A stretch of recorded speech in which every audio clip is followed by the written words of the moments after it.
Египте корни отличалась ситуация от Сирии. В Сирии были какие-то институты, университеты, которые еле-еле держались. Их тоже давили, проверяли, как-то держались, и Аллах им просто как-то спас их. Но уже они тоже очень много позиций ради этого сдавали. И акиду Ахлус-Сунна в полном смысле этого слова не давали изучать тоже. То есть мы уже сами уроки брали отдельные. Чтобы эта ситуация поменялась, там нужно было, чтобы пролить кровь. И женщин насиловать, и детей убивать. Чтобы эта ситуация поменялась, там нужно было, чтобы пролить кровь. И женщин насиловать, и детей убивать.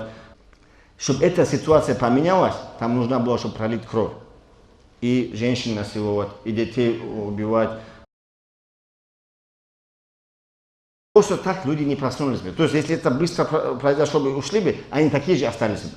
А когда начала кровь касаться каждого тухума, каждого села, каждого семьи, они начали просыпаться. То есть нужно было их разбудить. И кроме как вот таким мечом и таким методом их просто не разбудишь. И кроме как вот таким мечом и таким методом их просто не разбудишь. И кроме как вот таким мечом и таким методом их просто не разбудишь.